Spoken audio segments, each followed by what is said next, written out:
Mayroong isang parirala na ang mga kolektor ng mga pambihirang sasakyan ay inuulit gaya ng isang mantra. Ang mas kakaibang disenyo, mas kawili-wili ang kwento sa likod nito.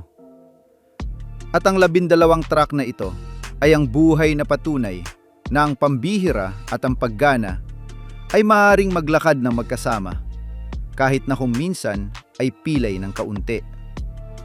At sa prosesong iyon, lumika sila ng mga makina na sa ngayon ay nagpapaisip sa atin kung paano sa mundong ito ay may nakarating sa mga ideyang iyon. Ngunit gumana ang mga ito.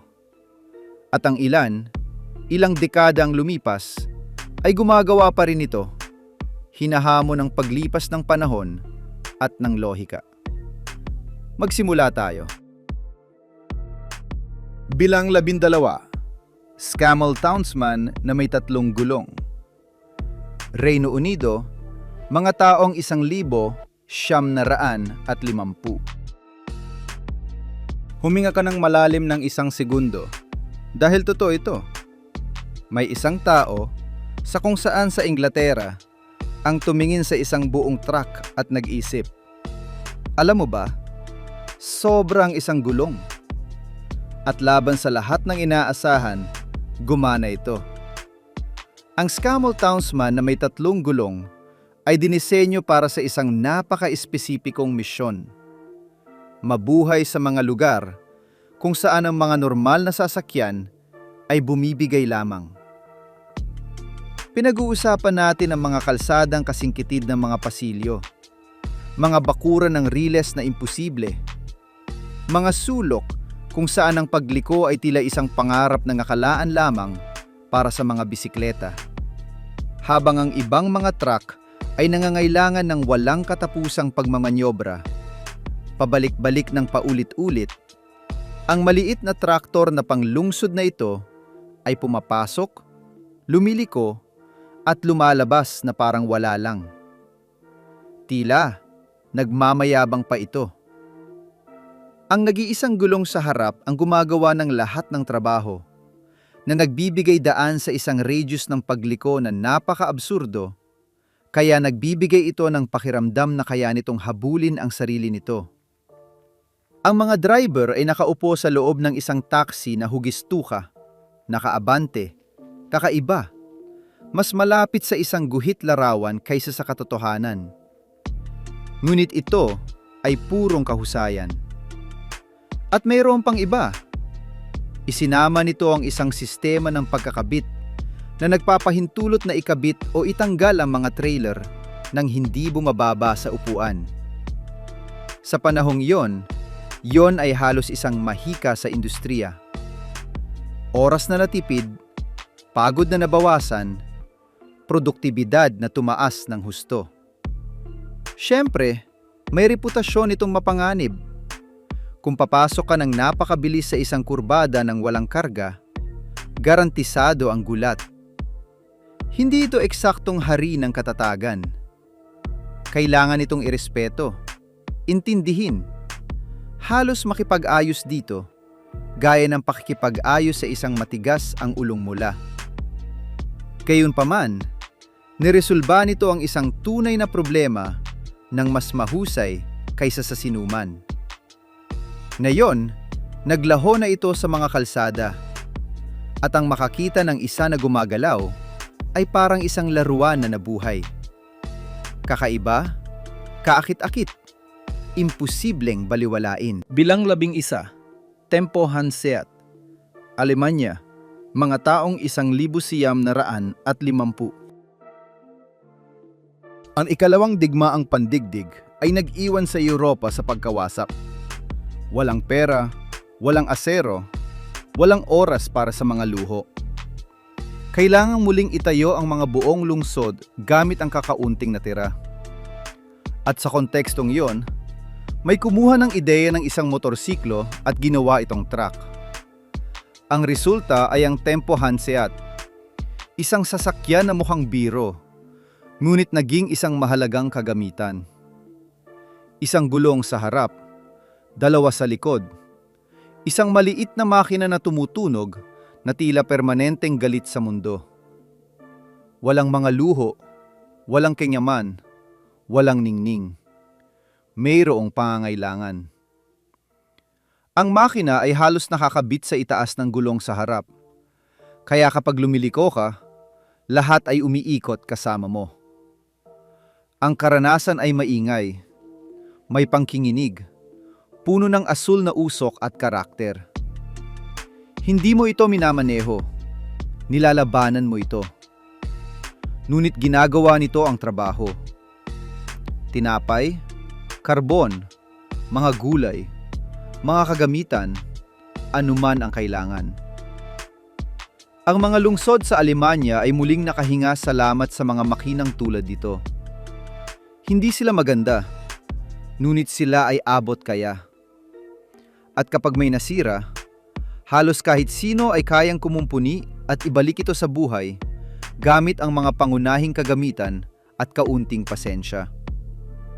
Marahil iyon ang dahilan kung bakit ang kwento nito ay hindi natapos kung saan ito nagsimula. Nang tumigil ang paggawa nito sa Alemanya, ang produksyon ay naglakbay sa ibang kontinente at nagpatuloy sa loob ng maraming dekada. Tumanggi itong maglaho, nagpalit ng pangalan, nagpalit ng wika, ngunit pinanatili ang parehong kaluluwa. Hindi yun nagagawa ng kahit anong sasakyan. Ngayon, ang pagmamaneho ng isang Tempo Hanseat ay isang pakikipagsapalaran na pinaghalong saya at kaunting katapangan. Bawat kurbada ay nagpapaalala sa iyo na ang katatagan ay higit na isang mungkahi kaysa sa isang garantiya. At gayunpaman, mahal sila ng mga tao dahil kinakatawan nila ang purong talino. Ang paggawa ng marami gamit ang halos wala. Bilang 17, Henschel. HS 100, Alemanya, mga taong 1,950. Ang ilang mga sasakyan ay gustong kumuha ng atensyon gamit ang mga kakaibang hugis o matitingkad na kulay. Ang Henschel HS1 ay hindi nangangailangan ng mga pakulo. Nakatayo ito sa harap mo na may tiwalang halos nakakatakot, na tila alang nito na ang mabigat na trabaho ang magsasalita para sa kanya. At karaniwan ay tama ito. Isinilang ito mula sa isang kumpanyang sikat sa paggawa ng mga tren at mabibigat na kagamitan, mga dambuhalang makina kung saan ang salitang pagbibigay ay hindi umiiral.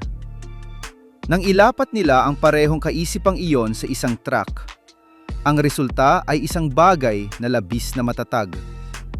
Makapal, matibay, handang mabuhay, kung saan ang iba ay sumusuko na. Ang presensya nito sa mga gawaing sibil at konstruksyon ay palagian. Buhangin, semento, makinarya, nagkakarga ito ng walang drama. Habang ang ibang mga sasakyan ay nagsisimula ng magpakita ng pagkapagod. Ang salitang marupok ay sadyang hindi umiiral sa diksyonaryo nito. Tingnan mo ito ng harapan at maiintindihan mo ang pag-uugali. Ang prominenteng pariya, ang kakaibang emblema, ang pakiramdam na ang bawat piyesa ay dinisenyo upang tumagal ng higit sa kinakailangan. Ito ang uri ng kagamitan na tumatanda kasama mo, na nag-iipon ng mga kilometro at mga pilat nang hindi nawawalan ng kahit katiting na dignidad. Ngunit narito ang revelasyon na kakaunti ang nakakaalala. Ang tatak sa likod ng dambuhalang ito ay kalaunang kinain ng isang higanteng mas kilala. Unti-unti, ang orihinal na pangalan ay nagsimulang maglaho, at kasama nito ang marami sa mga makinang ito ay nabaon sa limot o napalitan. Ang natitira ngayon ay halos isang multong pang-industriya. Ang mga nakapagtrabaho gamit ang isa ay nagsasalita tungkol sa katigasan, sa mga walang katapusang araw ng paggawa, sa mga makina na tila hindi napapagod kailanman. Hindi ito magarbo, Ito ay mapagkakatiwalaan. At sa tunay na mundo, iyon ay kapangyarihan. Ang makakita ng isa ngayon ay parang makasalubong ang isang veterano na tumulong magtayo ng mga buong lungsod nang hindi humihingi ng palakpak. Purong respeto. Bilang siyam, Labat Streamliner, Pransya, mga taong 1,930. Ngayon isipin mo ito. Isang truck ng bira na mukhang isang eroplanong walang pakpak. Makinis na mga linya, istilong katawan. Isang anyo na napaka-futuristic, kaya nakakalimutan ng mga tao na tumitingin sila sa isang sasakyang panghatid. At oo, ito ay totoo. Totoong-totoo na nanalo ito ng mga parangal sa disenyo habang naghahatid sa mga kalsada ng Pransya. Sa likod ng kabaliwang ito ay isang hindi inaasahang karakter.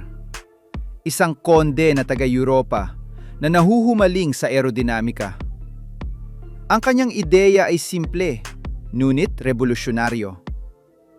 Kung ang mga tren at mga eroplano ay maaring maging elegante, bakit ang isang truck ay kailangang maging isang nakakabagot na kahon? Ganito isinilang ang patak ng metal na ito sa paggalaw. Bawat kurbada ay pinag-isipan upang hiwain ang hangin. Bawat detalye ay sumisigaw ng pagiging sopistikado. Ngunit ang tunay na layunin ay iba. Purong marketing. Kapag ang truck na ito ay lumilitaw sa isang bayan, hindi na kailangan ng tatak na mga anunsyo sa mga pahayagan. Ang karamihan ang gumagawa ng trabaho. Imposible itong balewalain. Ang mga tao ay nagkukumpulan sa paligid nito. Itinuturo, nagtatanong, kumukuha ng mga larawan. Ang problema ay, ang kagandahan, minsan ay may petsa ng pag-expire. Sa paglipas ng panahon, marami ang inabandona, kinalas o isinakripisyo nang ang metal ay nagsimulang maging mas mahalaga kaysa sa disenyo. Isa-isa silang naglaho hanggang sa naging halos isang mito. Ngayon, nabubuhay sila sa mga naninilaw na larawan, malalabong alaala, at mga muling pagbubuo na gawa ng mga tagahanga na tumatangging hayaang mamatay ang ideya. Ito ang paalala ng isang panahon kung saan kahit ang paghahatid ng mga inumin ay maaring maging isang pahayag ng sining. Isang panahon kung saan ang anyo ay kasing halaga ng paggana. Bilang 8, Corvette, de 600. Estados Unidos, mga taong 1,940 hanggang 1,950. Kalimutan mo ang kintab. Kalimutan mo ang palabas. Dito ay kaharap natin ang purong kalamnan. Ang Corvette D, 600, ay tila nagpalipas ng kabataan sa pagbubuhat ng mga bakal sa isang gym na pang-industriya. Ang harap nito ay napakataas, halos sobra-sobra, na tila nagtatago ng puso ng isang dambuhala na halos hindi magkasya sa loob. At sa katunayan, iyon ang eksaktong nangyayari. Wala sa disenyo nito ang naghahanap na magustuhan. Ang bawat linya ay may iisang misyon. Gumana kapag ang trabaho ay naging brutal. Makakapal na kagubatan, mga kalsadang hindi umiiral, mga kargada na mapapasok ko sa iba. Habang marami mga tagagawa ang sumusubok na magmukhang moderno gamit ang mga kurbada at mga chrome, ang halimaw na ito ay nagsasabi, "Ibigay mo sa akin ang bigat, ako ang bahala." Mula sa malayo, ang pariya nito ay mukhang isang muka, isang seryosong muka, sa mga hindi numingiti kahit matapos ng maayos ang araw. Ang mga driver ay nakaupo sa napakataas na bahagi, nakikipaglaban sa isang manibela na matigas na nangangailangan ng lakas ng mga braso.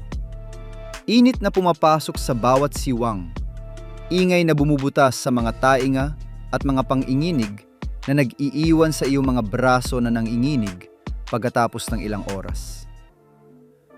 Ang pagmamaneho nito ay hindi komportable. Ito ay isang pananagutan. Ngunit, tumutupad ito. Kaya naman ang mga nakagamit nito ay nagsasalita pa rin tungkol dito ng may respeto pagkalipas ng maraming dekada. Hindi ito maganda, ngunit dinadala ka nito at ibinabalik ka. Isang katangian na sa mga ligaw na kapaligiran ay mas mahalaga kaysa sa anumang luho. Ngayon ay napakakaunti na ang natitira, at ang makakita ng isa ng personal ay para makatagpo ng isang mechanical na dinosaur na nagpasyang huwag maglaho. Bilang 7, Peterbilt, 351. Estados Unidos, mga taong 1,950 hanggang 1,970. May mga truck na mahalaga at mayroon din namang nagiging simbolo. Ang Peterbilt 351 ay kabilang ng walang duda sa ikalawang kategorya. Mahaba at matulis na ilong, agresibong tindig, ang uri ng makina na kapag lumitaw sa retrovisor ay nagpapakiling sayo ng walang pagtatalo. Hindi nito kailangan ng pagpapakilala dahil sa loob ng maraming dekada ito ang naging hindi matatawarang hari ng aspalto ng Amerika. Ngunit ang alamat nito ay hindi isinilang ng hindi sinasadya. Ito ay ginawa upang tiisin ang tunay na parusa. Milyon-milyong milya, mga imposibleng klima, mga araw kung saan ang pagod ng driver ay mas higit pa kaysa sa sariling makina. Habang ang mundo ay sumusulong patungo sa kinyaman at elektronika, ang isang ito ay patuloy na tumataya sa purong mekanika. Dito ay walang mga computer na sasagip sa iyo kapag may nabigo. Kung may nasira, mararamdaman mo ito. Maaamoy mo ito. Maririnig mo ito. At yon ang eksaktong dahilan kung bakit mahal na mahal ito ng maraming mga veteranong driver. Ang disenyo ng makitid na nguso ay nagpapahintulot na makita ng mas maayos ang kalsada at maabot ang makina ng hindi nagsasayang ng oras.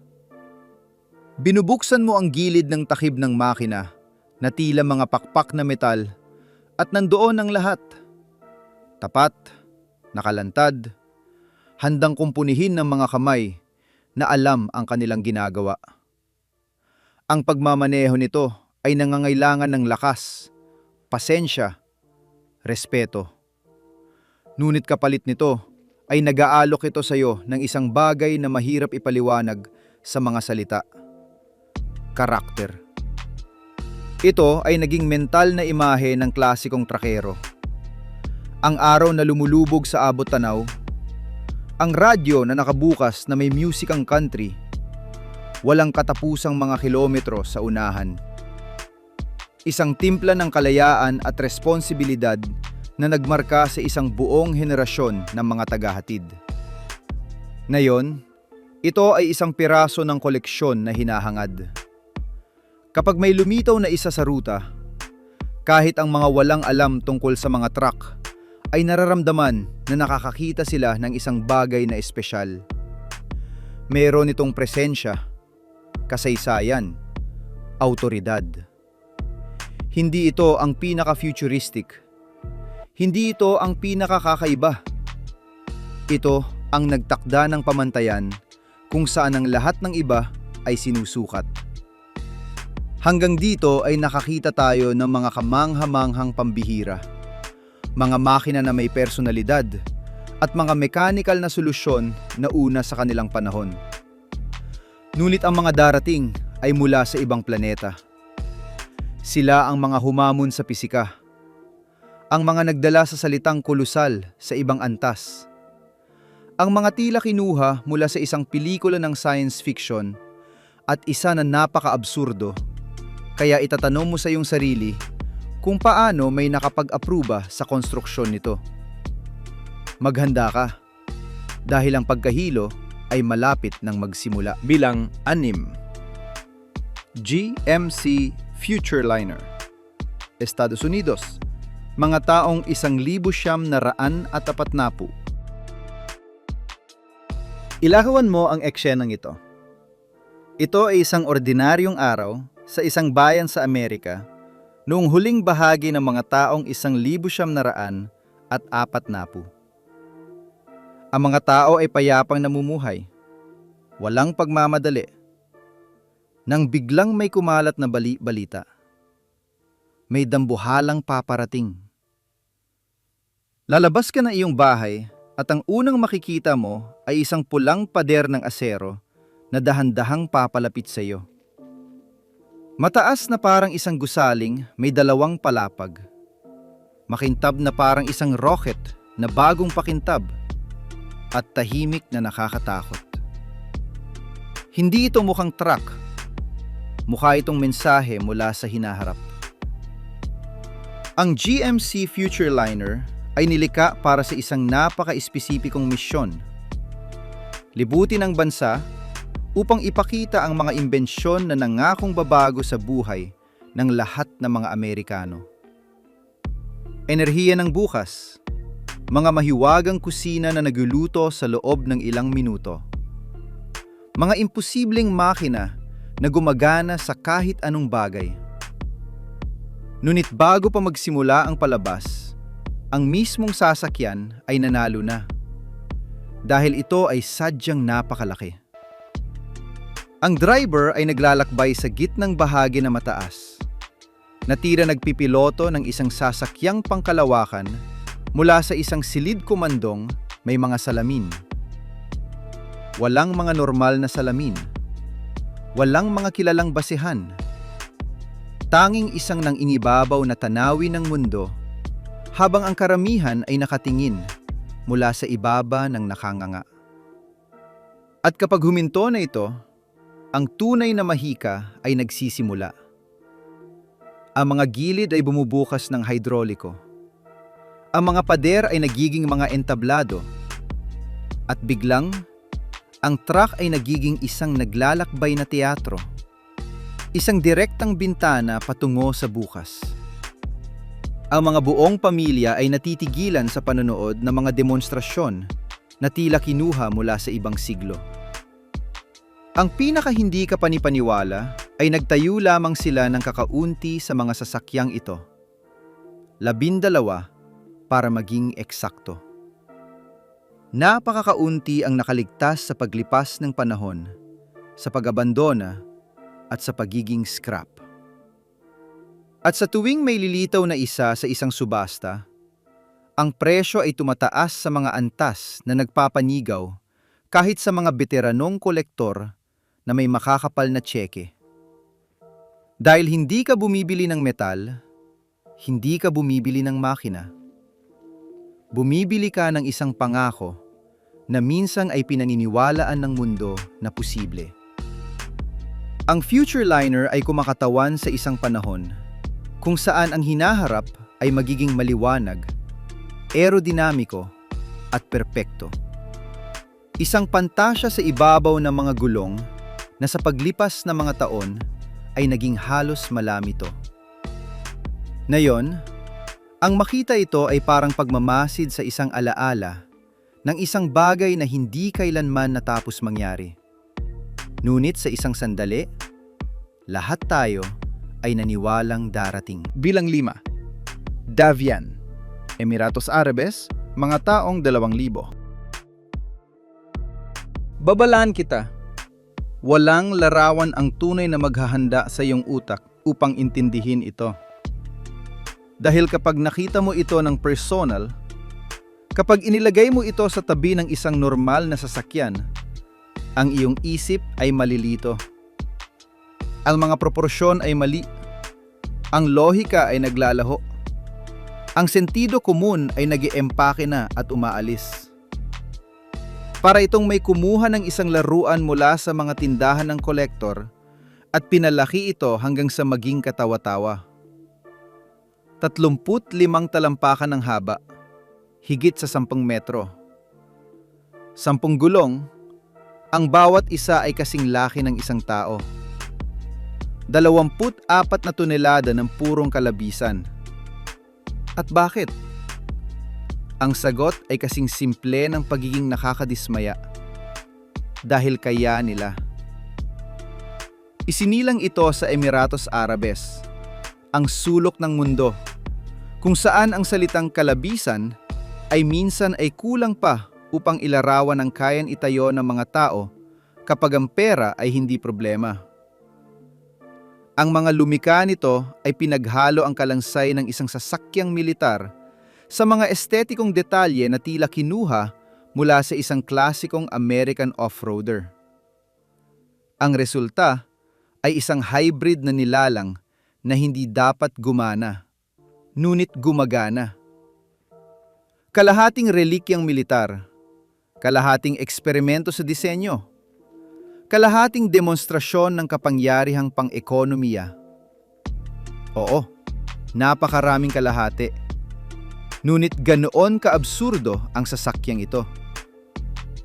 Ang driver ay nakapwesto sa bandang likuran, halos sa dulong bahagi, na tila nagpipiloto ng isang gusali mula sa huling palapag. Ang ibang mga sasakyang dumadaan sa tabi nito ay mukhang mga maliit na laruan. Hindi mo kahati sa kalsada ang isang Davian. Dinodomina mo ito.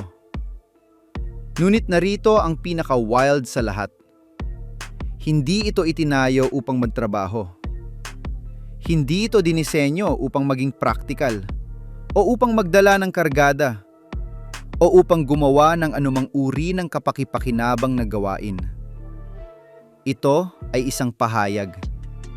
Isang natatanging piraso na naglalayong linawin na kung may limitasyon man, may taong may pera at determinasyon na balewalain ito ng tuluyan.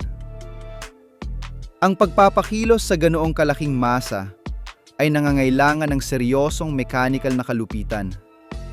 At kapag nagising ang makina, halos nararamdaman ng lupa ang usapan sa pamamagitan ng mga talampakan ng iyong sapatos. Hindi ito isang sasakyan na hihiramin mo para bumili ng tinapay. Ito ay isa na tinitingnan mo ng may halong pagkamangha at kaunting takot.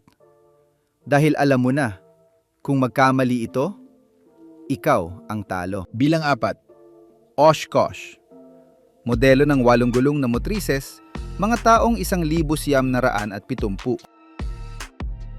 Kung nakakita ka na ng isang dambuhalang insekto at naramdaman mo ang halong pagkamangha at pandidiri na dulot ng isang bagay na hindi tao, ngunit gumagalaw ng may layunin, ang Oshkosh na may walang gulong ay magbibigay sa iyo ng eksaktong parehong pakiramdam.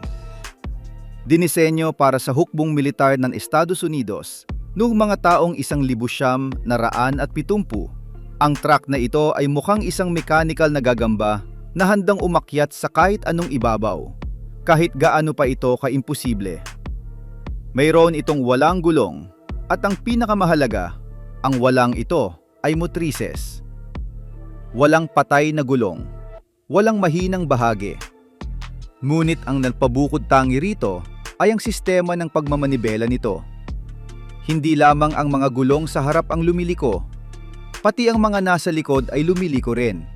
At pati ang mga nasa gitna na nagpapahintulot sa dambuhalang ito na may 30 tonelada na pumikot ng halos sa sarili nitong pwesto. Isipin mo ang isang truck na kasing laki ng isang bahay na nagmamaniobra sa isang espasyo kung saan ang isang normal na sasakyan ay mahihirapang pumarada. Iyan ang Oshkosh. Dinisenyo ito para sa isang napaka-espesipikong misyon, magdala ng mga ballistic missile at mabibigat na kagamitan sa mga lupain kung saan walang kalsada, kung saan ang kahit anong sasakyan ay mababaon pagkaraan ng ilang metro, biktima ng putik, buhangin o nyebe. Ang kakayahan nitong lampasan ang mga hadlang, akyatin ang mga dalisdis na tila mga pader, at tawirin ang mga ilog at putikan nang hindi man lang nagugulo. ang nagpadakila rito bilang isang napakahalagang estratehikong kagamitan noong pinakamalalalang taon ng Cold War. Ang mga driver na gumamit nito ay nagkukwento na sa simula ay nakakatakot ito. May kakaibang pakiramdam sa tiyan dahil ang sistema ng pagmamanibela sa walang gulong ay nagpapangyari sa truck na tumugon sa mga hindi inaasahang paraan. Ngunit kapag natutunan mo ng magtiwala rito, matutuklasan mo na kaya mo itong dalhin sa mga lugar na hindi man lang mapapangarap ng ibang sasakyan. Isang mechanical na gagamba na may 30 tonelada na hanggang ngayon, kalahating siglo ang lumipas, ay nag-uutos pa rin ng respeto at nadudulot ng pagkabigla. Bilang 3.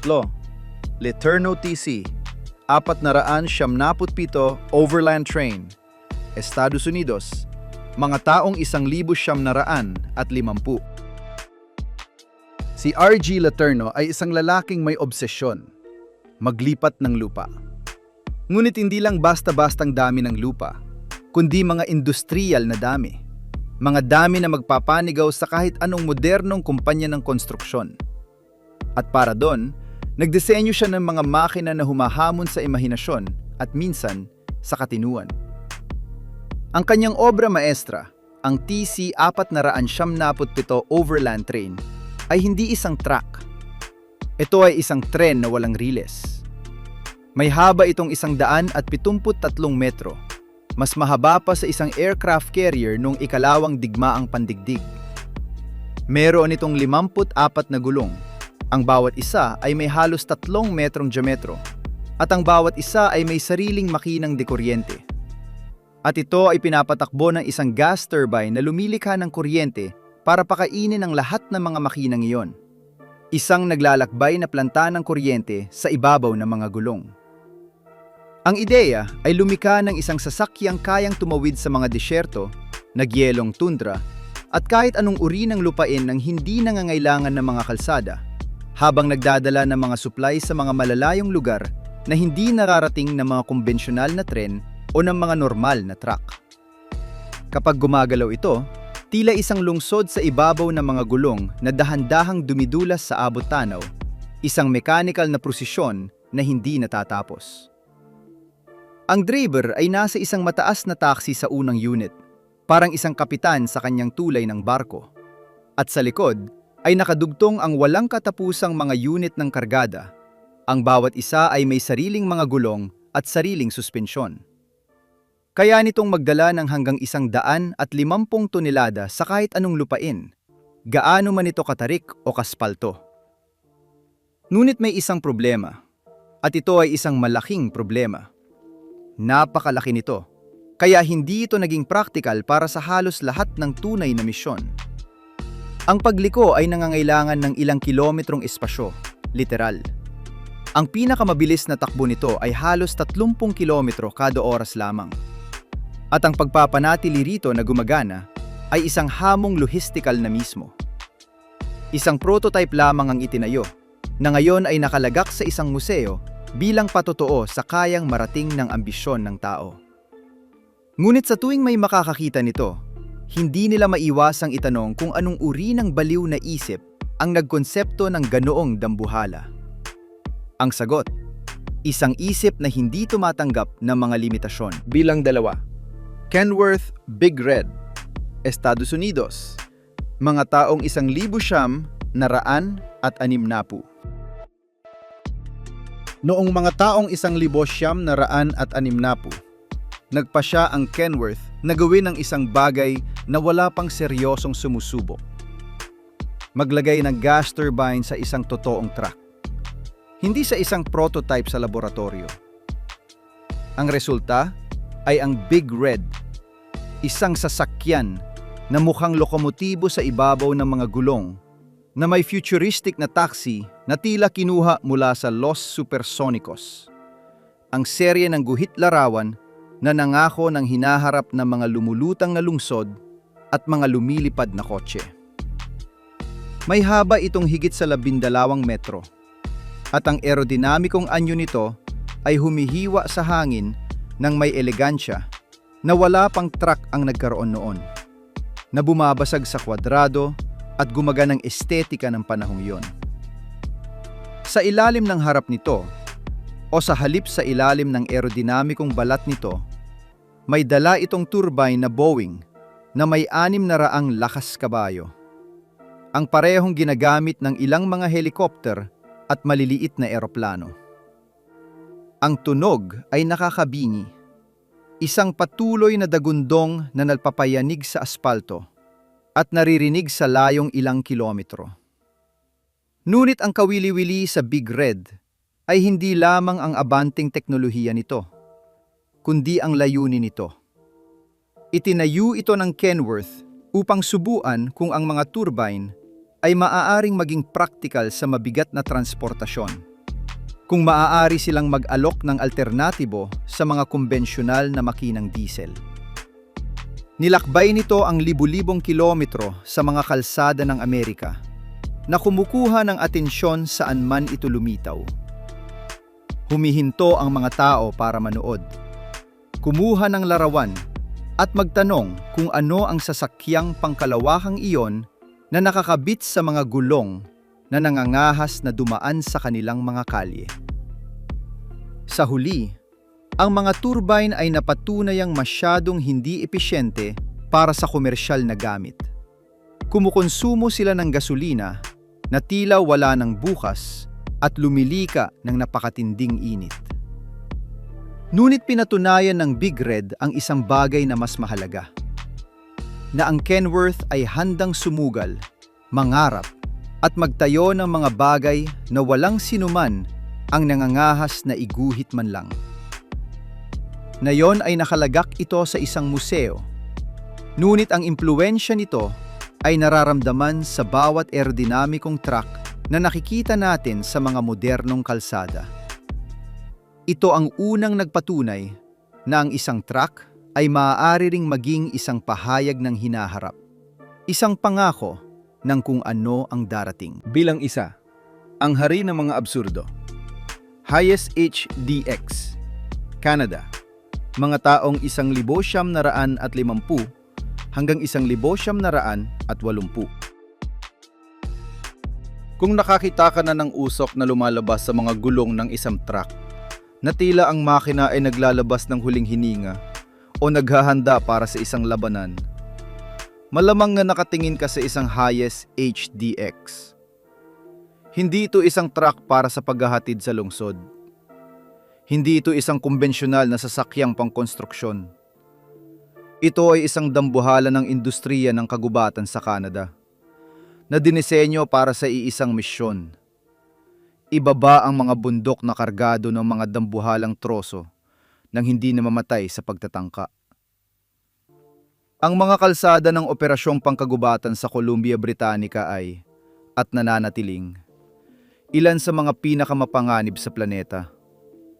Ang mga dalisdis ay napakatarik, kaya ang mga kumbensyonal na preno ay sadyang nag-overheat at pumapalya, na ginagawang isang Russian roulette ang pagbaba.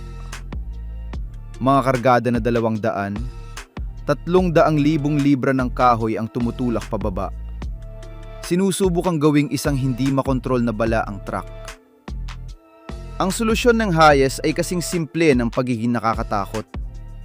Isang sistema ng mga preno na pinalalamig ng tubig.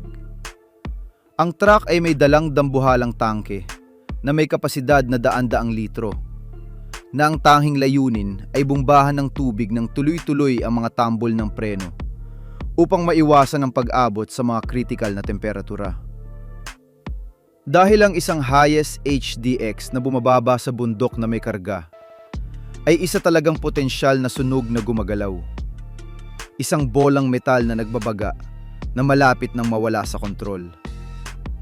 Kapag nakikita mo itong bumababa, mapapansin mo ang usok na lumalabas sa mga gulong, na tila humihinga ang makina. Parang isang mechanical na dragon na naglalabas ng hininga pagkatapos ng mahabang araw. Ang istruktura nito ay brutalista, kwadrado, mabigat, itinayo nang walang anumang pagbibigay sa estetika o sa kanyaman. Ang plataporma ng kargada ay maaring umabot sa 14 na talampakan ng lapad upang kayanin ang pinakamalalaking troso na kayang putulin ng makinarya sa kagubatan. Ang taas nito ay nakakatakot. Ang presensya nito ay nakakalula.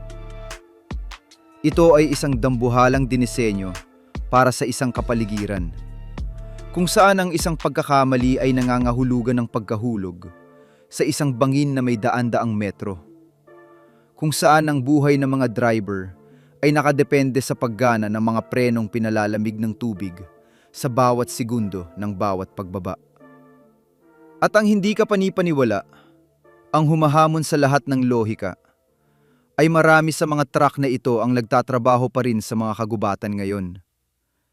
Hindi dahil sila ay moderno, hindi dahil mayroon silang pinakabagong teknolohiya sa kaligtasan, kundi dahil sila ay masyadong matatag upang iretiro. Itinayo sa isang panahon kung saan ang inhinjerya ay naghahanap ng mas simple, ngunit mas matapang na bagay. Ang mga Hayes HDX ay naroon pa rin. Hinahamon ng panahon, ang mga bundok, at ang mismong grabidad. Dahil sa huli, ang mga truck na ito ay hindi lamang nagdadala ng kahoy. Nagdadala sila ng obsesyon ng tao na itulak ang mga limitasyon ng posible, na makarating ng mas malayo at magdala ng mas malaking bigat. At dahil doon, nang walang anumang duda, ang Hayes HDX, ang hindi matatawarang hari ng mga klasikong truck ng pinakapambihirang na itayo kailanman.